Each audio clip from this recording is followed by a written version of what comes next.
원피스 내부 분열 탑 7. 1. 징베와 루피. 임펠다운에서 루피를 처음 만났지만 그동안 루피의 형 에이스에게 루피의 이야기를 들었어서 이미 알고 있었죠. 마린포드로 가려는 루피에게 자신도 에이스를 구하고 싶다며 데려가달라고 호소해 루피와 같이 정상전쟁에 참가하였습니다. 수많은 사람들의 도움으로 루피는 에이스를 구하는데 성공하지만 에이스는 루피를 구하려다 아카이누 손에 치명상을 입었죠. 징베는 아카이누의 확인 사살을 저지하기 위해서 세계 정부 최대 전력의 힘을 알면서도 그 앞을 막아섰죠. 허나 결국 에이스는 숨을 거두고 형의 죽음에 루피는 완전히 정신을 놔버리고 아카이누는 에이스에 이어 루피를 노리고 달려들었습니다. 마르코와 비스타가 에이스의 살아있는 의지를 지키기 위해서 아카이누를 막고 징베는 그 틈에 기절한 루피를 업은 채로 도주했죠. 이때 징베도 아카이누에게 공격을 당해 부상당한 채로도 간신히 하트 해적단의 도움으로 루피를 도주시키는데 성공하였습니다. 그 후 루피는 깨어났지만 에이스를 잃은 슬픔으로 자해나 다름없는 난동을 부렸습니다. 자신의 몸을 축내는 루피의 자책을 두고 볼 수 없었던 징베는 중상을 입은 상태에서 가뿐히 폭주하는 루피를 제압하고 동료를 떠올리게 해 루피가 마음을 다잡게 만드는 데 도움을 주었습니다. 그 후 징베는 루피와는 2년 뒤 어인섬에서 다시 만날 것을 기약하며 여인섬을 떠났습니다. 2년 후 밀짚모자 일당과 어인섬에서 다시 만난 징베는 시라오시와 나미의 스토리를 듣고 엄청 미안해했습니다. 그래도 서로 앙금을 풀었고 이후 호디의 방송을 보고 걸어온 싸움을 상대할 따름이라며 몸을 푸는 루피를 이유를 막론하고 인간에게 맞선 어인이 인간에게 패배하는 모습을 어인섬 주민들이 과거의 상처를 떠올리게 만든다는 이유로 루피를 막아섰습니다. 상어 기와 정권으로 때리고 루피는 기어 세컨드로 때리고 서로 싸움이 불타오려고 하던 찰나에 로빈과 상디가 중재했죠. 그러면서 징베는 어인을 때려눕히는 흉폭한 인간이 아니라 어인섬을 구해내는 영웅이 되어달라고 부탁했죠. 그 후 루피는 호디를 쓰러뜨리고 징베의 피를 수혈받으면서 루피는 징베에게 자신의 동료가 되어달라고 부탁하죠. 2. 검은 수염과 흰 수염. 검은 수염은 흰 수염이 젊었을 때부터 견습생으로 들어와 경력을 쌓고 있었습니다. 검은 수염은 욕심이 없는 척 대장 자리도 신참에게 물려주고 자신의 분수를 알고 있는 듯이 그냥 무난하게 해적 생활을 하였습니다. 하지만 4번 대장 사치가 어둠어둠 열매를 손에 얻자 돌변하여 사치를 죽이고 흰수염 해적단에서 나왔습니다. 밝혀진 이유는 자신이 찾고 있던 어둠어둠 열매가 흰수염 해적단에 먼저 들어올 가능성이 높아서 흰수염 해적단에 계속 머무르고 있었다고 에이스에게 말해주었죠. 에이스는 결국 검은 수염과 대결에서 패배하고 해군에게 잡혀 정상전쟁이 나고야 말았죠. 흰수염이 데미지 축적이 심했을 때 검은 수염이 정상전쟁에 나타나 흰수염을 죽이고야 말았습니다. 이 장면으로 검은머리 짐승은 거두는 게 아니라는 교훈을 얻었습니다. 3. 스쿼드 흰수염. 흰수염 해적단 산하 거대 소용돌이 거미 해적단의 선장입니다. 신세계에서 이름을 떨치는 해적으로 흰수염을 충성했죠. 정상전쟁 초반에 흰수염이 스쿼드에게 산하 해적단 지휘를 일임하려고 했을 정도로 흰수염 해적단의 신뢰가 두터웠죠. 과거 로저의 손에 오랫동안 함께 싸워온 동료들을 모두 잃었다고 합니다. 정상전쟁에서 에이스가 평생의 원수 로저의 자식이라는 것을 알고 마음이 흔들리고 있을 때 이를 파고든 아카이누의 가스라이팅에 넘어가 흰수염의 명치에 칼을 꽂았죠. 흰수염은 믿는 토끼의 칼을 맞았죠. 분노한 마르코가 멱살을 잡으면서 어째서 네가 이런 짓을 라고 추궁하자 오히려 내가 얼마나 로저를 증오하고 있는지 알고 있지 않았냐고 라며 역정을 냈죠. 그리고 흰수염 앞에 두 팔을 벌리고 자신의 죽음을 기다리고 있었습니다. 하지만 흰수염은 오히려 아무리 아비가 못마땅할지언정 감히 칼을 들이대다니 참으로 어처구니 없는 아들이로구나. 못난 아들을 그래도 사랑하겠다 라며 스쿼드를 보듬어 안았습니다.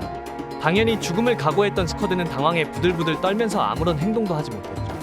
흰수염은 이어 네가 로저를 얼마나 증오하는지 그것은 가슴 저미도록 잘 알고 있다. 허나 스쿼드, 아비의 죄를 자식에게 묻는 것은 우스꽝스러운 일이다. 에이스가 네게 무슨 잘못을 했느냐? 우애 있게 지내라. 에이스만 특별한 게 아니라 모두 나의 가족이다 라고 조용히 다독였습니다. 그 후 스쿼드는 후회하며 자책하였다. 4. 엑스드레이크. 엑스드레이크는 샤본디 제도에서 초신성으로 처음으로 등장하였고 와노쿠니에 직접 들어가 해군 소드 소속으로 카이도우 해적단에 잠입을 성공하였습니다. 하지만 스파이인 게 밝혀지고 후주와 퀸에게 기습적으로 공격당했고 부상을 입은 상태에서 간부 넘버즈인 주키를 비록 루피와 협공이었지만 쓰러뜨렸죠. 위기로 몰리자 바로 루피 편으로 태세 전환하여 싸웠고 마지막 시피제로와 싸우다가 결국 쓰러지고 말았죠. 밝혀진 사실로는 해군 기밀부대인 소드의 대장이었고 신세계 편들어서 한창 잘 나가고 있는 대령인 코비를 부하로 두고 있을 정도며 이런 드레이크는 못해도 중장격이라는 사실이 간접적으로 밝혀진 건 덤이었죠. 5. 시피제로. 에그헤드 편에서 시피제로 요원 로블루치, 카코, 스투시가 베가펑크를 제거하라는 명령을 받고 에그헤드 섬으로 향했습니다. 시피제로가 섬에 도착하는 것을 보자 베가펑크는 세라핌 놔두고 나가라며 문전박대했죠. 물론 이대로 돌아갈 CP0가 아니라는 것을 알고 베가펑크 측은 전투 준비를 시작합니다. 그리고 주얼리 보니가 에그헤드에 있다는 정보에 겸사겸사 그녀도 같이 제거하려고 했죠. 하지만 조로와 카쿠가 싸우고 더 싸움이 번지려고 하던 찰나에 스투시가 카쿠를 잠들어버리게 만들고 루치마저 잠들어버리게 만들죠. 밝혀진 사실로는 스투시는 베가펑크가 만드는 클론이었고 그녀의 모델은 록스 해적단 미스 버킹엄이었습니다. 그리고 얼떨결에 스투시는 CP0에 잠복해 있었다고 밝혀졌죠. 6. 우솝과 루피. 우솝과 루피는 단순 동료 사이를 넘어 죽이 잘 맞는 가장 친한 친구였습니다. 과거 샹크스 해적단이 후샤 마을에 있었을 때 루피에게 야솝이 자신의 아들 우솝에 대해 이야기를 해주었죠. 그래서 이 연결고리가 있어서 시론 마을에서 처음 만났을 때부터 상당히 죽이 잘 맞았습니다. 무엇보다도 밀짚모자 일당에서 루피와 동갑인 사람은 우솝밖에 없고 서로 허물없는 사이라는 것을 작품 내에서 많이 보였죠. 물론 루피가 모든 멤버와 친근하게 어울리긴 하지만 일상적인 장면에서 루피와 함께 노는 장면이 가장 많은 것은 조로, 상디, 나미보다도 압도적으로 우솝이었습니다. 하지만 메리오 때문에 사건의 발단이 되는데 고잉 메리오는 산전수전 겪어서 상처가 깊었습니다. 이렇게 고생을 한 끝에 도착한 조선공이섬 워터7에서 이제까지의 모험으로 인해 메리오가 너무 많이 상했고 무엇보다 배를 이루는 주축인 용볼이 부러져 있기에 더 이상 고칠 수 없다는 진단을 받고 말았죠. 루피는 고심 끝에 새로운 배를 구입하기로 했고 하지만 이 배를 특별히 아끼는 우솝이 루피의 결정에 반발하면서 일이 걷잡을 수 없이 심각해졌죠. 그러다가 우솝이 루피에게 동료를 버릴 생각이냐 비방하자 루피는 동료에게 처음으로 화를 냈습니다. 이때 목소리를 높이면서 다투다가 우솝에게 그래 좋아 그렇게 내 방식이 싫으면 당장 여기서 내려라고 소리질렀죠.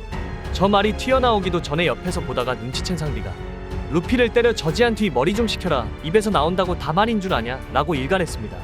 루피도 화를 주체하지 못해서 내뱉은 폭언을 사과했지만 이미 감정이 쌓인 우솝은 네 본심이 뭔지 알겠다며 자신이 배에서 내리겠다고 선언해버렸습니다.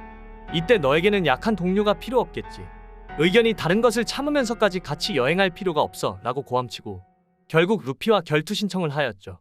원피스 내에서 처음으로 터진 동료 간의 심각한 내분이었습니다. 이 상황에 착잡해하던 중 상디와 조로는 서로 니 탓이라며 말싸움을 했으며 서로 다투다가 나미가 이런 때에 그만하지 못하냐고 이미 지난 일 갖고 더는 싸우지 말라며 화를 내자 겨우 진정했습니다. 쇼파는 우솝을 치료하려고 쫓아갔었는데 우솝이 이제 너랑 나는 동료가 아니니까 배로 돌아가 라고 문전박대하자 메리호로 돌아와서 울었습니다. 그리고 로비는 여태까지 모습을 보이지 않고 있기에 이때 밀짚모자 일당은 나미가 이대로 우리가 뿔뿔이 흩어져 버릴 것만 같다 고평할 정도로 문자 그대로 혼돈 그 자체였죠. 결국 선장과 전 동료의 비극적인 결투는 루피의 승리로 끝나지만 루피는 고잉 메리호와 우솝을 남기고 다른 이들과 함께 떠났습니다. 이때 나미가 눈도 제대로 못 뜨고 계속 눈물을 흘렸죠. 마음이 여린 초파는 우솝을 치료하려고 했지만 상디는 괜한 친절이 패배자를 얼마나 괴롭게 하는지 생각하라며 일갈하며 초파를 막았죠. 하지만 결국 견디지 못한 처파는 우솝 곁에 의약품들을 갖다 놓고 오고 상디도 그것까진 막지 않고 씁쓸한 표정으로 묵인하죠.